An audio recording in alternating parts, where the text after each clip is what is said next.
Canary by Cloud9 3/4. Chapter 50. The Bird Who Wasn't Afraid to Fly. Ah! We should start posting videos online! Was what Mina yelled at the top of her voice at her friendship group that evening. Shinso perked up, pulling out an earplug and leaning over the back of his chair to glance in her direction. He had been listening to Midoriya's Arsenal again. It had been a while since Shinso had seen an updated version, which was nice, since Shinso had overplayed every other edition. It was rather thought-provoking listening to Midoriya's choice of music. No one else could make you think about it like that. And honestly, it was really improving his English skills.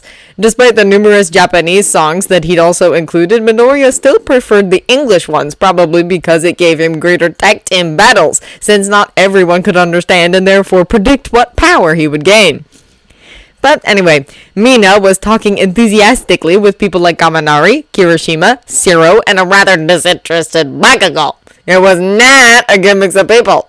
In Shinso's opinion, it was a recipe for disaster. Videos? Zero repeated with a smirk. What, of Canary electrocuting himself? Canary replied. He had a fork stuck in his mouth, which was stuck to a very dangerous combination of wires.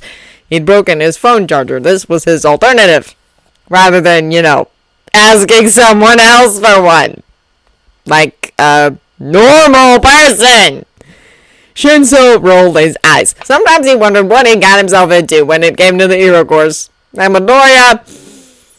But there was nobody like Midoriya. If someone told a younger Shinso that not only would he end up in the most famous hero course in the country one day soon, but this was how they got there, he'd most likely brainwash them into doing something that made them look rather foolish. Well, he'd picture it in great detail, but probably wouldn't have the guts to actually go through with it. That was who he was back then. A different kind of timid and shy to Midoriya, but strangely similar nonetheless. Shinso would hide his fear behind a coy smile and sullen eyes, his entire aura radiating a message of, "Don't you dare come near me." Everyone had called him the villain, so he acted like one in a way. Anything to make them stop and leave him alone. Then there was Midoriya. At the thought of it all, Shinso reached up and ran his fingers over his feather pendant. Midoriya had been rambling on about lending it to Hatsume so she could cast it in a thin layer of resin to stop it from falling apart. Shinso wasn't sure how much he trusted her. Shinso had never expected UA to be any different from before.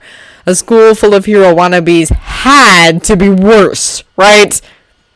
But when he noticed that shy mute kid who he knew would struggle to do the littlest of things alone, well, Shinso couldn't help but step in. He knew sign language, and so did Midoriya. And it all went on from there.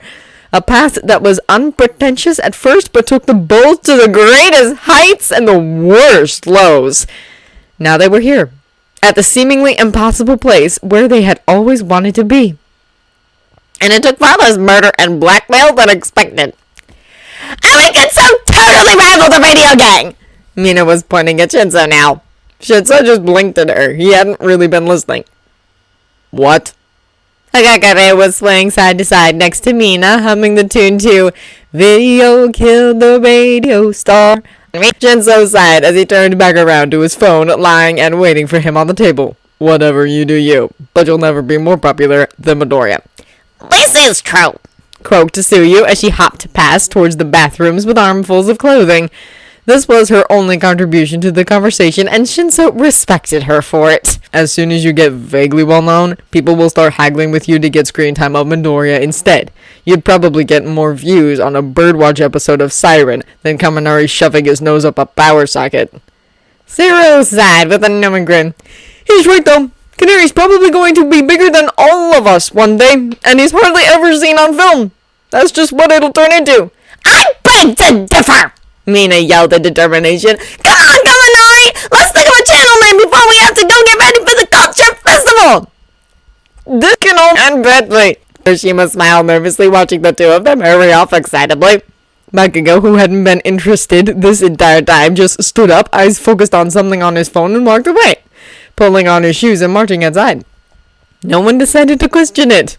He'd been doing that a lot recently. In fact, Shinso hadn't really known him when he didn't do exactly this every couple of hours. In fact, Midoriya was pretty similar. Speaking of Midoriya, Shinso frowned. has anyone seen him today? He's with Jiro, I believe. Ida sighed from across the room. He'd been busy studying and was clearly considering moving back up to his room since everyone was being so noisy. She wanted a musical opinion of a rewrite of the song. What's that going to change, though?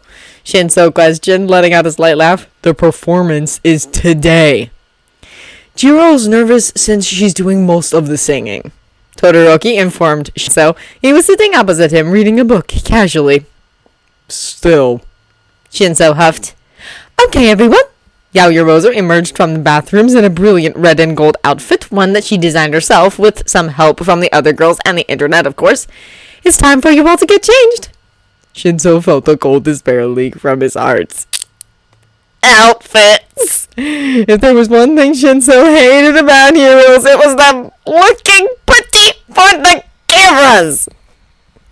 Uraraka caught Shinso's eye. She was also dressed up in something slightly different to Yaoyorozu, but following a similar theme as she slowly raised an unassuming bag, a slang on her face. Oh, brainwash boy, she said, grinning even wider. Now Shinso remembered why even innocent little beings like Midoriya and Uraraka frightened him. Repeat after me. I have no choice in this matter. Where's Siren when you need her? Don't worry about it, Midoriya insisted. It all was okay to me. I'm sure everything will be okay. Jiro stood up. They had both been sitting on the empty stage as the last preparations for the culture festival occurred around them. How did you manage to keep your cool during the sports festival? Midoriya blinked at her. I have no idea. Jiro let out a nervous little squeal, pulling at her earphone jacks. I shouldn't have asked Ilzara to come. What? No! It was a brilliant idea! Midoriya insisted, gathering up her music sheets so they wouldn't be blown away in the soft wind. The stage was now enclosed in a very large temporary hall that Cementas had helped them construct. This was mainly because they wanted to be able to have better control over the lighting, even when the sun was shining high in the sky. Everything was planned out incredibly well, and honestly, Midoriya was getting rather excited. There was a large central stage with 2 raised extensions that were initially there for just the lighting fixings, but Mina had soon come up with other ideas. Now it was possible to run up and down those raised platforms to the left and right of the standing area for the audience and make their entire performance more dynamic, which was how Mina described it. And even Class B is going to watch because Ida asked when they were doing their play thing, so we didn't clash. Now there's going to be even more people! Jiro continued to whine as the two of them wandered off the stage, blinking as they emerged into the morning light. I'm just trying not to think about it, Midoriya sighed, watching as Siren flew around them absent-mindedly. It's super scary when you have to go out there and people are all watching you and stuff. But then, once you've started, everything becomes a lot easier. Yeah, but I don't have some kind of awesome singing quirk, Jiro moaned, burying her face in her hands and almost walking right into Oshi, who waved as she hurried past, dressed up in some rather frightening makeup and gear for Class 1C's haunted maze. I don't know if my quirk actually influences my singing, Midoriya admitted, biting his lip. Maybe we should ask Monoma? Jiro blinked at him and then burst into laughter. Oh my god, let's do a karaoke contest with Class 1B. See if your quirk makes Monoma sing better. Midoriya laughed sheepishly with her, rubbing the back of his head as Siren landed in his hair. Well, if you're still nervous about this afternoon, President Mike gave me some really good advice back before the first radio show that helps me from time to time. Oh yeah? She asked, raising an eyebrow as she took her music sheets back off Midoriya. What's that? Well, excitement and nervousness. It feels really similar if you think about it. So, when you feel scared, tell yourself that you're not nervous. You're excited. Jiro smiled. Midoriya only now recalled that this had to have been mentioned on the radio before, although Jiro either didn't remember or appreciated the advice anyway. Yeah, thanks. I'll try. That was when Siren let off her warning tweet. Midoriya tensed and jumped at the sound almost instinctively. He turned his head quickly and made eye contact with Kachan walking past. He sighed and relaxed a little. Jiro's eyes darted between the two as they all parted ways. You should talk to him. What? Midoriya explained. Jiro stopped, planting her feet on the ground and putting a hand on her hip, the other still grasping onto her music. Look, like it or not, we all know what happened between the two of you before you wait. I know Shinso shouldn't have said anything, but... She sighed deeply. Bakugo was really upset afterwards. Like, really. He cried. Midoriya blinked at her in disbelief. He cried? She nodded, raising her eyebrows and pursing her lips. Something about you calling him a villain? I can't remember. Don't you dare insult my friend! He spent his whole life being called a villain! Whilst you were called a hero! Well, you know what? Thank God it's the wrong way around! Midoriya gulped. Look, you two don't have to be friends, Jiro started. We are! Jiro glared at him. You're not. But I think the conversation is long overdue. Midoriya turned his head and gazed back over to Kachan, who was wandering off into the distance of the final culture festival preparations.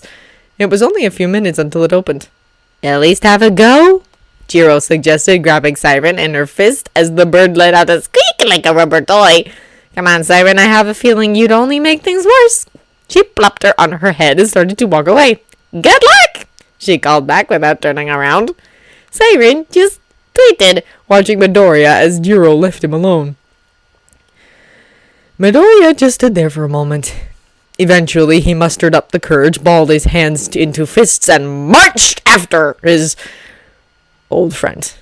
Kachan! He called out, now running to catch up with him. Kachan, wait! Kachan did a double take when he realized who was calling out to him. He had been listening to music or something. Earplugs in. He ripped them from his ears and stopped. Midoriya hadn't actually expected him to stop. What do you want? He snarled harshly. The baring of his teeth almost made Midoriya flinch. Midoriya came to a stop in front of him.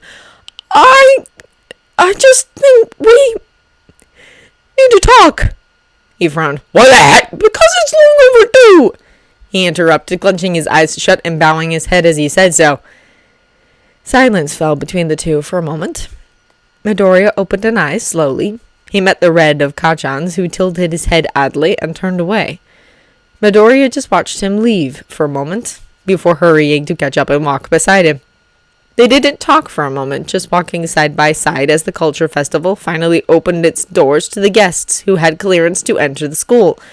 Students hurried to their places whilst others walked around in their friendship groups to eagerly enjoy the festivities whilst they weren't so busy. Midoriya sighed as he teared his gaze away from The words failed him. What did he want to say? What could he say? He thought back to how he'd resolved his issues with All Might. I'm not here to say sorry, Midoriya told him, a strange confidence washing over him. That made Kachan look at him strangely. For calling you a villain back at the sports festival, Midoriya added, just to make sure they were both thinking of the same thing. Kachan looked back to the path ahead of him, not saying a word. I'm not apologizing, because you deserved it, Midoriya snapped. His heart skipped a beat after he said that. Oh my god, I can't believe I just said that. But he was too far ahead to stop now. You were always so horrible to me, and I never did anything to you. You were a real bully back then. I know. Midoriya really did flinch that time. You know? He repeated. He hadn't expected him to say that. Midoriya cleared his throat. Well, good. I Shinso made that very clear, Kachan hissed. Yes, that made more sense. Midoriya just nodded, catching an instinctive apology on his tongue and refusing to let it out. Is that the first thing you ever spoke about, huh? Kachan continued, shoving his hands in his pockets. Spilling all that rubbish about me? The first thing I ever said to him was thank you, Midoriya spit at him. It's thanks to him that I'm where I want to be now. And he barely knew me back then. He didn't have to, but he did. And that's how everything changed. It had nothing to do with you. I'm sorry. Midoriya stopped. Kachan walked a little further ahead before he stopped too. The noise of the festival was drowned out by Midoriya's shock, and he just stood there and stared as Kachan continued. I keep thinking about what happened back at Camino when that hand guy disintegrated half your freaking face, Kachan said. He wasn't facing him, but Midoriya saw him raise a hand and drag it along the side of his own jaw. I know it's been so long now, over a month since you got back, but it made me feel so useless. Midoriya took a breath and said, So now you know how it feels. He turned his head slightly, glancing at Midoriya over his shoulder. You've changed. Midoriya cocked his head to one side. I guess you have too. He turned around properly. You didn't say that last time we spoke. No. Midoriya nodded, stepping a little closer to Kachan as people started to weave between them both. Because you're still the same, but different. That makes no freaking sense. Yes, it does! Well, you're the same but different too, and it's driving me up the wall! He shouted and threw a few glances in the direction. Exactly the same annoying little nerd you've always been! Just louder! Midoriya crossed his arms in irritation, tapping his foot. And you're the same brash, aggressive, egotistical person you've been since we were kids! Just... Well, I hope you can see that now! Kachan's lip twitched into a snarl. He rolled his eyes, staring at the sky for a second before he smiled. I can't wait until I can finally go against you in hero training. Midoriya didn't flinch, raising his head in a slight defiance. Still reckon you'll be Japan's top hero despite everything that's happened? He narrowed his eyes, smile fading. You think you can beat me? Midoriya hesitated. He didn't know the answer to that. Kachan laughs. Yeah, that's what I thought. He turned and started to walk away. Hey! Midoriya exclaimed, marching after him. I'm not saying I will, but there are plenty of others, and the hero rankings don't matter anyways. Of course you would say that. And of course you would argue about it. Why can we never have normal conversations? Because you never freaking talk. And whose fault is that? Don't lump that on me again. Well, that's true. People were giving them both a rather wide berth as they walked back to Heights Alliance, arguing with no remorse. Next sports festival, people will be properly celebrating my victory rather than your stupid silver! Kachan barked as he opened the doors. Midoriya marched in behind him. And who says I'm going to get silver? Everyone stopped and stared at him. Shinso let out a long whistle. Kachan just grinned. I'll freaking hate you! Midoriya sighed. He was never going to be friends with everyone, was he? Feelings mutual. And with that, got him up the stairs. As soon as he'd gone, Jiro bounced in front of him, grabbed onto his shoulders, and said, Yes! What? Midoriya stammered in reply. That was brilliant. Shinso laughed nervously, accepting a handful of cash from Ida. Midoriya blinked at him, staring at what he was wearing. Shinso stopped and sighed deeply. It's not as bad as I thought it would be. He shrugged. Nearly everyone was dressed up for their performance now, mostly reds, golds, and silvers, but Shinso had somehow gotten away with just something black and silver. I need to get some more rope for Aoyama, he explained as he pulled on his shoes. You coming? No! Jiro yelled, tugging on his arm. Todoroki, have you got his outfit? Todoroki just held up a bag. Get changed! Get changed! Get changed! Jiro ordered, pushing Midoriya towards the bathrooms, and Siren did loops around her head, making everyone who watched dizzy. Shinso, go! Go! I'm going, woman! Stop stressing out. He laughed, tossing the doors open. See you in an hour. Don't you dare take that long! Is the performance really in an hour? Midoriya interjected nervously. Yes! So what are you standing around here for? He snatched the bag out of Todoroki's hands and ran off up the stairs to his room rather than the bathrooms, whilst Mina gave Bakugo's clothing to Kirishima so he could convince him to change too. Midoriya hesitated at the stairs. Owl? Yes! What? She repeated. No need to be so nervous. He smiled. You'll be fine. She smiled. I'm not nervous. He grinned even wider. Right! You're excited! Where is Shinso? Jiro cried as she paced around backstage, pulling nervously at her outfit. She was wearing a suit, black with purple and gold accents. Yaoyorozu had done well to match the theme of the song, but made her stand out amongst the rest. Jiro was quite keen on keeping it after it was all over. After all, they'd all helped her buy the material and stuff for it. Most of it was just clothes she'd bought or been donated and then altered. A friend had helped her a lot, apparently. Do you think he's okay? Stammered Canary unsurely. Shinzo hadn't been kidding, seemingly, when he said he'd be back in an hour. Something had to have held him up. Mina quickly ambushed Canary as he came into view, pulling at his outfit to make sure he'd done it all up right. He'd never been very good at that with his school uniform, so who was to say he'd succeed here? His suit was pretty much the same as Jiro's, but green instead of purple. It looked weirdly like his hero outfit, which was probably the point. I am here, yelled a voice as they clambered onto the stage. Shinzo, what happened? Yelled Jiro as she caught sight of him. He looked weirdly battered. There was even a tear in his top. How the heck? Nothing, he said quickly. It's fine. Hounddog and Ectoplasm have it covered now. He sighed, handing Aoyama over the length of rope that really shouldn't have been to her to get. They just didn't want to have to ask Yaoyorozu to make even more stuff. What do you mean? Jiro demanded. It doesn't matter, Shinzo exclaimed, reaching for his guitar.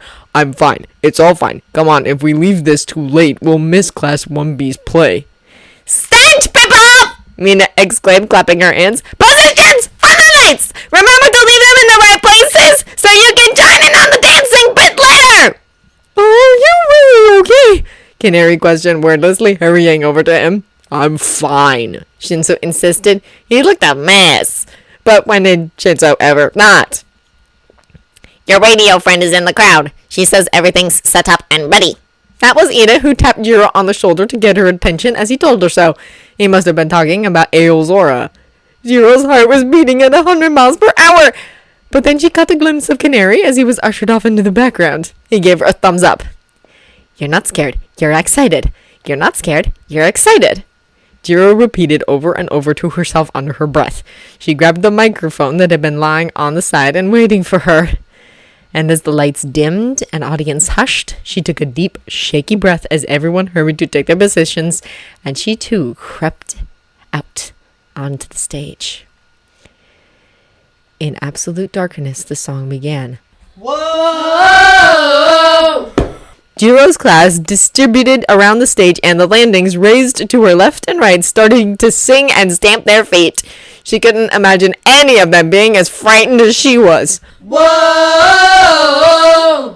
She started to hear the little record player by Yaoyorozu's feet making the sounds that they couldn't replicate themselves on the keyboards or Kaminari's stupid guitar. Whoa!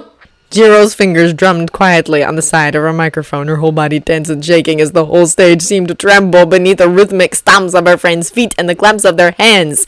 The flash of the lights bordering the stage so it only lit up the feet of their coordinated dance. Whoa!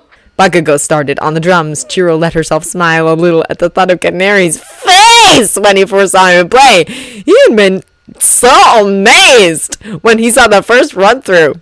Jiro let her smile grow wider, trying to think of that, and only that, as her part drew closer. Whoa! She let herself get lost in the music. That's what Canary did, right? Focused on that and only that. He wasn't doing it to entertain others, though. He was singing because that was how he could save others. That was how he could make a difference. Whoa! What was Jiro doing by putting this together? She glanced around the crowd. It was dark. She couldn't see much, and they definitely couldn't see her properly. But Jiro spied the blinking light of the camera that must have been beside Aozora. Manned by her or not, Jiro wasn't entirely sure. Whoa! Who else was there? Her friends outside of Class A? Her teachers? The rest of UA? A few outsiders, perhaps, maybe even Eri. She had been so excited for this. Whoa! Jiro took another breath, letting herself calm, slowing the panicked beat of her heart as she bowed her head in the starting pose, waiting for the spotlight to be aimed on her. She wasn't just doing this for Canary. It was for Eri. And herself. Whoa! And there was the light. Ladies and gents, this is a moment you It turned off for a moment and she changed position, her eyes still not meeting that of the crowd. Been searching in the dark. She caught the slightest glimpse of the audience. That was a lot of people. Buried in your bones. She had her eyes closed in that line, but she could do this. She could do this! Music. It drove her forward to the beat, the scaffolding for every action. In the rhythm, she was safe. And all that's real is left behind. She raised her head to the crowd, taking in the view as she walked forwards with the beat of the music, the spotlight following her. That was what it was going to be like in the future, right? People watching her every movement. That was the downside of being a hero. All eyes were on her. Don't get what comes after. She still couldn't believe how relaxed Canary seemed during the sports festival. That shy, mute boy who took the world by storm! And she was lucky enough to be part of it. Just surrender cause you feel the feeling taking over. The spotlight grew from her, illuminating the stage behind her just enough so the audience could see what was going on in the background, and Jiro, well, felt the music run through her veins, and just for a moment she knew what it was like to be Canary. Then your blind devotion. She paid little attention to the stairs, to the dancers, to anything but the music. And only now did she realize how Canary did it. He wasn't nervous at all. He was excited. She stomped her foot. So tell me, do you wanna go? Suddenly, Mina was beside her. The two followed the routine they'd practiced mercilessly again and again, a pattern Jiro could lose herself in. When the runaways are running the night. She knew she was running stupidly, and it was all on camera, but she just couldn't help it! This is the greatest show. Everyone joined in on that part. Until she was back to singing alone again. But she didn't care. It wasn't like she had a quirk which could give a wonderful power to the music like Canary's could. But there was something in it anyway. That she was sure of. Her eyes caught that of Aries and saw the smile forming on her face. Now that was the only power she needed. The power to make someone smile. Oh, this is the greatest show. As the lights covered the entire stage, Jiro hurried up to the right side of the raised platform, singing all the while. Colossal become these renegades in the ring. She was beside Ida and Uraraka, now following their movements, no matter how rigid Ida's insisted on being, as the camera followed her. Where the lost get found and we crown them the circus kings. Now it was Uraraka's turn. She leapt off the side of the platform, making herself float as she dived over the edge of the crowd. It's only this moment, don't get what comes after. People were cheering and floating around using Cyril's tape that was handed out as a safety measure, and Uraraka was rescued on the other side, landing confidently on the left platform to continue her dance. Jiro, meanwhile, had ran back down to the stage and skidded right into the middle, and Just surrender cause you're calling and you wanna go. there was a great cheer as the next part of their ridiculous plan came into action, and Aoyama was suddenly the disco ball spinning from the ceiling! Todoroki's ice raining as snowflakes around them. Jiro had her free arm, the one not clutching her microphone, spread out wide as it spiraled down around her. The others sang. Impossible comes true, intoxicating you. She added with a knowing grin as she thought back to Stain. This is the greatest show. She span and took in the beaming faces of her musicians. Even Shitsu was enjoying himself. We won't come down. She took the microphone away from her face for a moment as she joined in on Mina's dance moves, their arms moving about with great fluidity and synchronization. Watching it come true, it's taking over you. Was Shinsu singing along? Heck yeah, he was so singing along. Jiro grinned even wider. As the next verse began, Jiro skipped over to the left side of the raised platforms, wandering casually up the stairs. It's everything you ever want. She weaved in and out of their wonderful dancers, themselves grinning stupidly whilst they knew the camera was on them. And it's here right in front of you. She leaned over the barricade, reaching out to the camera, which Eri was beside as she sang. This is where you wanna be. Aozora, ever the onion, was definitely crying. Jiro could hear her words already. My little fledgling all grown up! It's everything you ever need. She started to hurry right to the very end of the platform, noticing things that the rest of the audience didn't as dancers moved around on the stage and the platforms. As Todoroki and Kirishima pulled Aoyama back to hurry down to their positions as they geared up for Jiro's favorite part. The final chorus. This is where you wanna be. Jiro's eyes clenched shut. She sung her greatest note, insecurities drowned away by the force of her song and the silent encouragement of the others, the music preparing itself for its grand finale. When the runaways are running the night. Most of the girls were at the front of the stage now, Mina at the helm, clapping and stomping their feet as Jiro weaved her way slowly but surely down towards them. This is the greatest show. Jiro was so glad Canary had uncovered what they were doing before today. It wouldn't have been the same if they hadn't added in this one final bit. For a guy with such a musical life, this was the best possible way they could have done it. We light it up, we won't come down.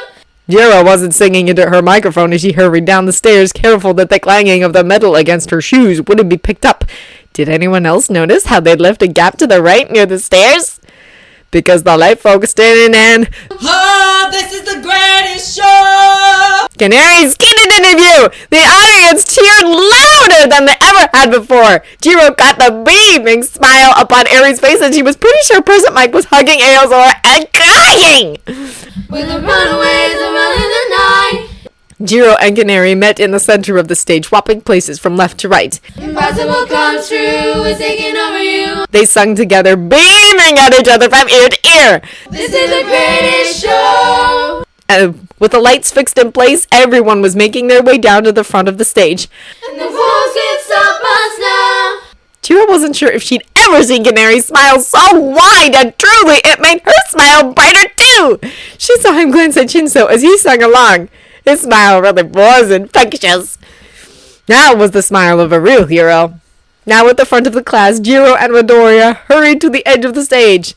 'Cause everything you ever want is right in front of you. They turned to each other. And you see the impossible is coming true. Yeah, this was Jiro's favorite part for sure. They ran back to the others, all in a line between the musicians spread out across the stage, with Jiro and Canary in the middle, Shinso beside him, and Todoroki just a little further. Jiro had Uraraka and Ida on the other side. It was an arrangement she'd made sure of during the planning of it all. No one had questioned it.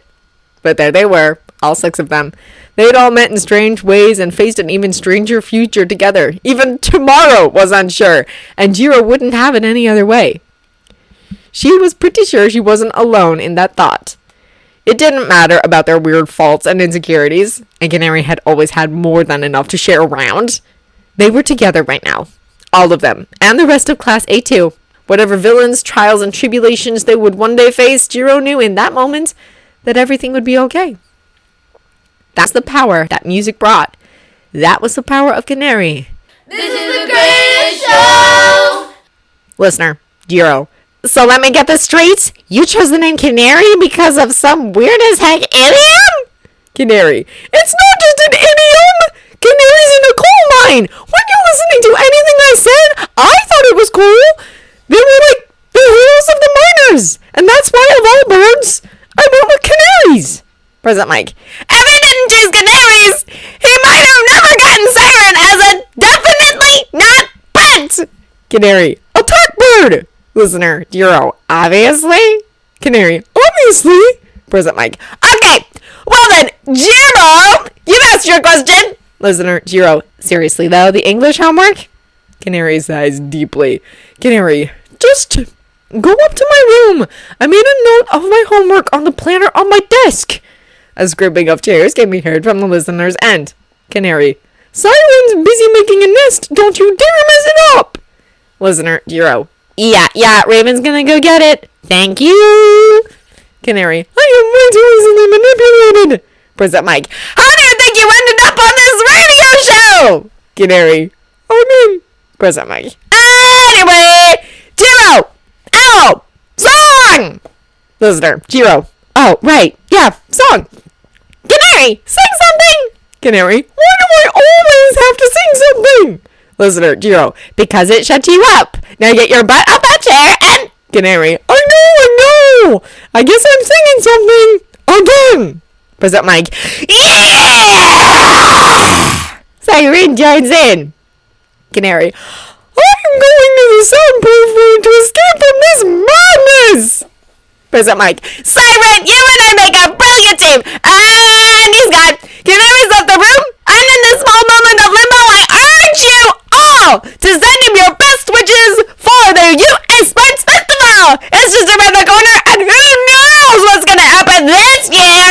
Canary, I'm back! Present Mike, that was quick! Canary, I'm getting deficient at this. Present Mike, evidently!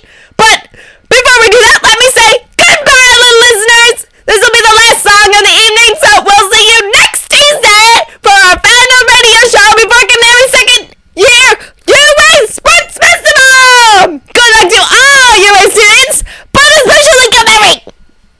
Canary, and there's yet another reason why you are an extremely biased announcer! Present Mike, don't even say anything! Canary laughs. Okay. Jiro stood up from her seat and smiled. You can be amazing. You can turn a phrase into a weapon or a drug. You got that planner, Raven? She called out as Shinso hurried down the stairs and back into view. Yep. He sighed, waving it at them. I'll be the backlash of somebody's lack of love. Let me just find the right page, he explained, flipping through it as he approached the group. And he stopped and stared. Or you can start speaking up. Shinso sighed deeply. He knew we'd do this. What? Rebecca exclaimed, snatching the planner off of him. How could he? That's so mean! She pretended to sob. Kept on the inside and no sunlight. Sometimes a shadow wins. She handed the planner over to Jiro, who grinned and shook her head at the words. Maybe next time do your homework on time. Say what you wanna say. Jiro turned to the radio sitting on the table in the common room, shaking her head. Oh, Canary. Honestly, I wanna see you be brave. No, what did we do? Groaned Baraka. President Mike won't care. Shrugged Shinso. Let's just waste the lesson by accusing him of being a biased presenter. It works literally every time. This is true, she nodded. Or, Shinso frowned, I bet Crane will know what the homework is. Honestly! And they all took off up the stairs to find Ida. I wanna see you be brave! Except Jiro, who lagged behind and gazed over at Yaoyorozu, who just sipped her tea absent-mindedly. You sound know what the homework was, don't you? She grinned. Yaoyorozu put her cup down on her saucer and smiled. That wasn't any homework. I wanna see you be brave! Everybody's been there, everybody's been stared down by the enemy. Eri sat on her bed, swinging her legs back and forth as she gazed at the phone which played the radio out loud. Bow down to the mighty. She hugged her cuddly toy bear close to her chest and smiled. Stop holding your tongue. Eri slipped off and landed on the floor, holding onto the hand of her bear as she wandered across the room. Out of the cage where you live. She grabbed her pen and paper, hauled herself up onto a chair and grinned, staring at the currently blank page and listening to the music whilst Lemillion patted a sleeping Sun-Eater on the head. She started to draw her favorite hero. How big your bravest! Aozora pranced around the radio waiting room, watching Canary struggling to laugh at her very poor dance moves as he sang the chorus of the sweet song. And let the words fall out. She joined in using her terrible singing voice that she knew Canary couldn't hear but could imagine nonetheless. I wanna see you be brave! Nagano looked like he was about ready to wallop her around the head with something large, heavy, and metal. Probably a chair. He couldn't get around to it because still in his wheelie chair, Aozora grabbed onto his arms and started dancing with him across the room despite the wire of his headphones stucking him off his head and his consistent protesting. I wanna see you be brave. Innocence, your history of silence. Midoriya sang, holding onto his headphones as he swayed back and forth, losing himself in the fitting meaning of his words. Did you think you would? It had been over a year since he started at the radio show now. So many things had happened, and so many more were bound to come. But with a grin, he saw Siren perched outside the soundproof window, obscuring the sight of Nakano hitting Aozora with a pillow mercilessly. Say what you wanna say, and let the words fall out. Honestly, I wanna see you be brave. Now in the know of Midoriya's petty prank, Shinso sunk into an armchair in the common room, smiling and shaking his head at the sound of his friend's wonderful singing voice, fingers running over his feather necklace fondly. Too quiet for anyone else to hear, he let himself sing softly along. Honestly, I wanna see you be brave. Jiro grinned at him and bolted to his feet. No. He started as she started to sing and spin him around in circles. I just wanna see you. I wanna see you be brave. Midoriya sang spectacularly over the radio. Jiro tossed Shinso into the sofa where he lay and considered whether he wanted to go through the pain of pretending to be dead again, because that never seemed to end well for him. I just wanna see you. Jiro laughed. Instead, he just watched as a good majority of the rest of Class A started to laugh and dance around the common room area to the end of the song. See you be brave. Shinso decided he quite liked it. The song. Well, the meaning, definitely. He smiled, sitting up. Who could have known Midoriya could go so far, do so much? Shinso tried not to think about all the things that could have gone wrong, all the things that could still go wrong, and instead focused on the now. Now there was no danger in the coal mines. Right now the Canary was still singing. And it would take a heck of a lot to get him to ever stop. Songs used in this chapter. The Greatest Show by the Greatest Showman cast. Also, Brave by Sarah Bareilles. Special thanks goes to my sisters for helping me with the concert part of this and my first attempt at using multiple voices in a story. Thank you all for listening to Canary. If you enjoyed this recording or the content, feel free to leave a comment below or review at the original story from the link in the descriptions.